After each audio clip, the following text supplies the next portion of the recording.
Hey guys, Average Joe Arms here, and this is going to be a little bit different video than you might be used to of mine, and it's one of those things where this video just popped up into my head because I was talking to a friend on Instagram, Glock Boy Justin, and he's looking at Palmetto State, getting some Palmetto State stuff. And first I want to say I am not anti-Palmetto State.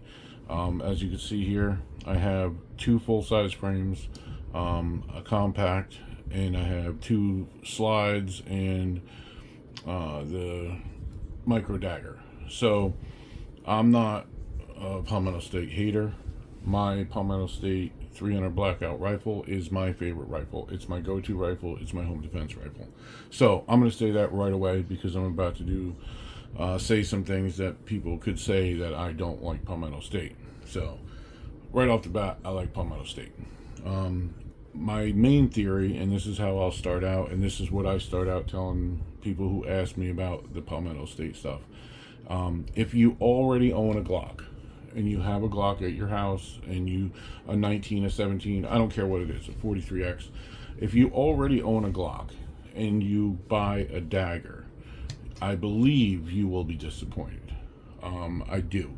If you don't have a Glock, if maybe you can't, maybe you just don't want one, you can't afford it, whatever, and you do want to get into it, and you can only spend, these are rather inexpensive, and you can only get one of these, then you won't be disappointed because you won't know what it's based on, because these are based on a Gen 3 Glock. This is a Gen 5, but still, even if you have the Gen 3 Glock, is one of the all-time legendary guns. So I think that you'll be very disappointed if you think you're getting a Glock. You're not. You're getting a Gen 3 clone of a Glock, and far from a Glock. I'll just show you guys a couple things here. Now I'm gonna take this slide off camera because I don't want to get in trouble by YouTube, and I'd like to keep my channel.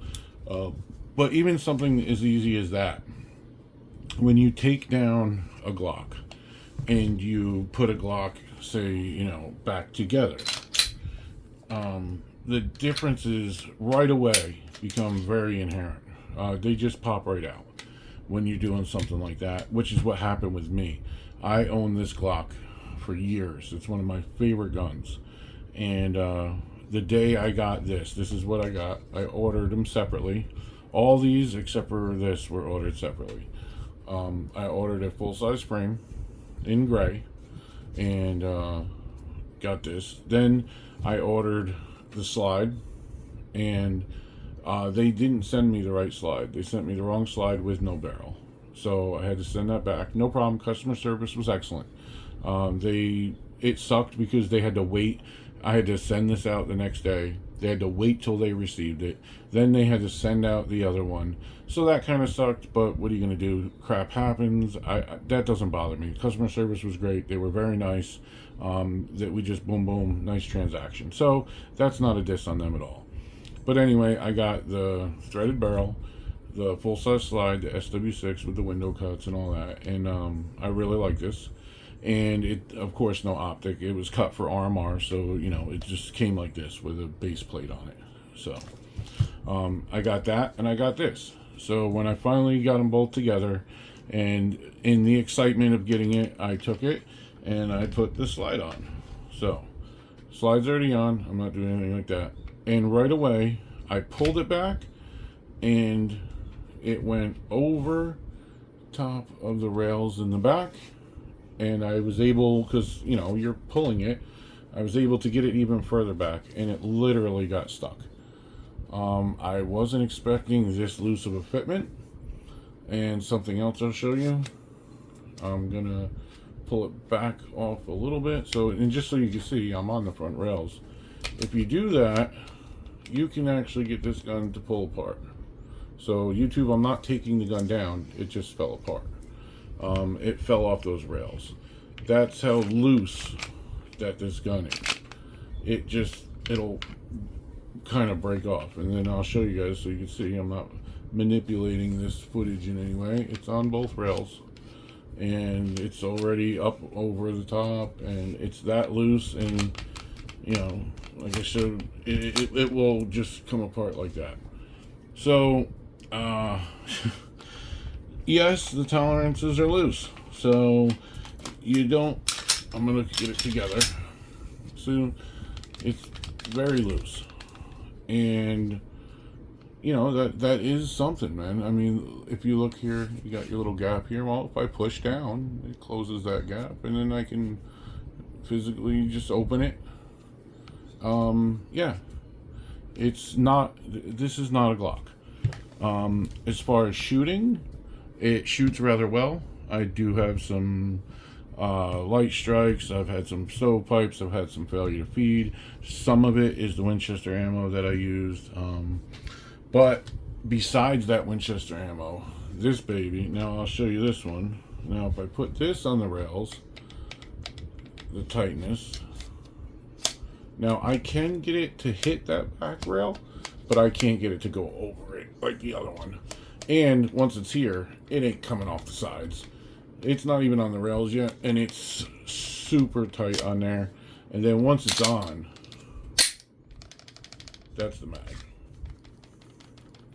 So, I mean, when you go from a real Glock, and I'm not alone. This is a Glock 19. This is a granddaddy. This is one of the Grand Poobahs.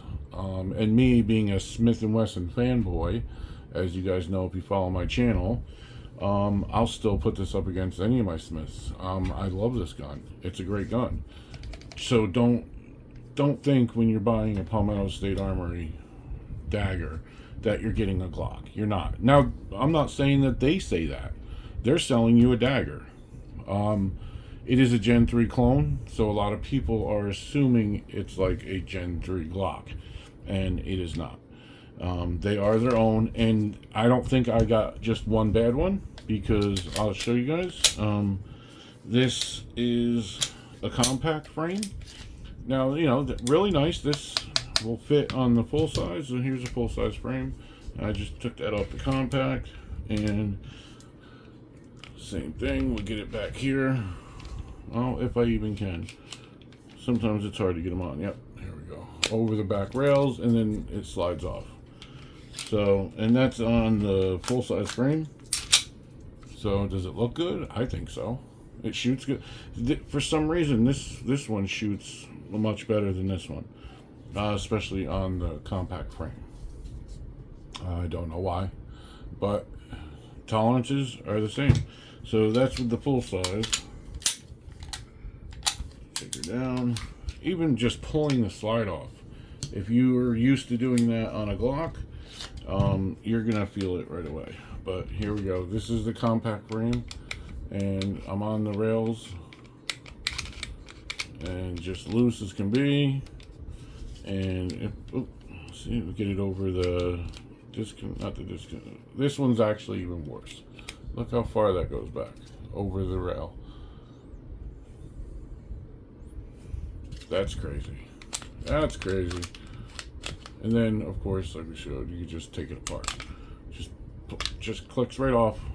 So, like I said, this is not a knock on Palmetto State, because they are selling you a very inexpensive handgun. They're not telling you it's a Glock, so this is not a knock on them. And you're talking here, maybe frames are like around 50 chicken nuggets. Slides go anywhere depending if you want the threaded barrel, what slide you want, the cuts, all that. With the barrel and everything, you can go as low as, I've seen them for 150 chicken nuggets up to 300 something chicken nuggets. They even sell them with optics on it. I put this one on there. But I also will say that I do carry this. I trust this micro dagger. It is a little different. Much tighter tolerances. I'll show you the frame fit. It's kind of like the Glock. It won't go up over those rails at all. I can't pull it off the rails to the side like the other ones. This is the C1, the compensated. I've got a lot of rounds through this. The only issues with ammo was, of course, the Winchester ammo. That jammed up every single gun I have. So I do trust this. I do like this. This is also a little more expensive than these. And this is the clone of the 43X. So I do like this. I do trust it. I do carry it. And like I said earlier, I love Palmetto State. I love my Palmetto State AR, 300 Blackout AR. So, like I said, not just a diss. This is just something where I would like people who are interested in daggers to have the information. And like I said, I'm not saying don't buy these. If this is what you want, go ahead. And rather inexpensive. You can get both of these complete guns for pretty much what this cost. But there's a reason too. So, and it's not just the reasons like they'll say on, oh no, it's advertised. Yes, some of that's added in. But when you have a real Glock and you know, if you know, you know. You guys know what I mean. I would trust this gun with my life. I've trusted this gun with my family's life many a time. I hate to say this because I know I don't trust my family's life. I don't trust my life with either one of these daggers. This one, yes, I do, and I do trust my life to it. Me, Miss Average Joe Arms. When we go out on a motorcycle, I carry this with confidence the same way I carry my Smith & Wesson Shield. So yes, don't take this wrong, Palmetto State people. But these two, after all the range time I've had with these and this frame, which doesn't have a slide yet, like I said, no, I do not. I do not trust my life with these. And that's fine, because I don't think when you're trying to find a budget gun, that shouldn't be the criteria of this budget gun is going to save my life. Now, I've put compensators on here. I've put this Siley Bear optic on there. I got threaded barrels. I put a magwell on here. Those are things you do for a gun for fun. Now, defend my life with this gun. Trigger, mag release, magwell, extended mag plates, compensator, but proven. 2,000, maybe more rounds through this. Proven. That's fine. This compensator, it's worked great on here. I had it on here. Didn't work great. I don't know why. They have the same recoil spring and everything. But, oh well. That's fine, because I'm just using it at the range. It's just fun. This Siley Optics has worked great for me. I would not carry it, and that's not a knock on this. It's the closed emitter. I'm really not a fan of the closed emitters, and even though I do have one on here, this is a little bit different. This Hollow Sun is a little bit easier to see through this window. For me, it's the window, so I don't care if it was the Aimpoint Acro or whatever. It's not because it's the Siley. It's this block style that it's not for me. I'm not saying it's bad, it's just not for me. This one, a little easier. This one kind of seems like I'm looking through a regular optic that just happens to be a closed emitter.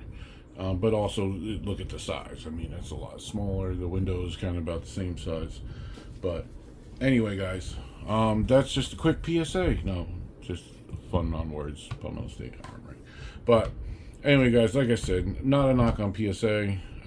They make great firearms and stuff like that. They just don't make Glocks. So don't go in expecting a Glock. Expect get what you pay for, and that's awesome. Like I said, these run okay. This is run flawless. I would recommend this to anybody. And I really like this gun, and it shoots rather well too. It's 15+1. The size is great, but I trust it. Anyway, guys, please, if you like the video, please like, share, and subscribe. If you are a huge PSA fan, please don't hate me, because I am a PSA fan too, and looking forward to all the stuff they're coming out with. But these are just my thoughts and opinions. If you're looking for different things, check out Grit Grips. I have no affiliation with them, but RTT Tactical and Chris from the 740 and a couple other guys I talked to, Grit Grips are awesome. They have a rather inexpensive grip too, but it's empty. like there's not going to be any of the parts in it. So their grips with all the parts in it are about triple the price of these. So, you know, but you know, it is what it is. So check out Grit Grips, slides and stuff, PSA, but a lot of people make slides. Cross Armory, a new company I just heard about recently. Cross Armory makes slides and stuff, and that's what I'm looking at for this frame. So anyway, guys, I hope you liked the video, and I hope you're all doing great, and stay safe and take care of each other. Average Your Arms.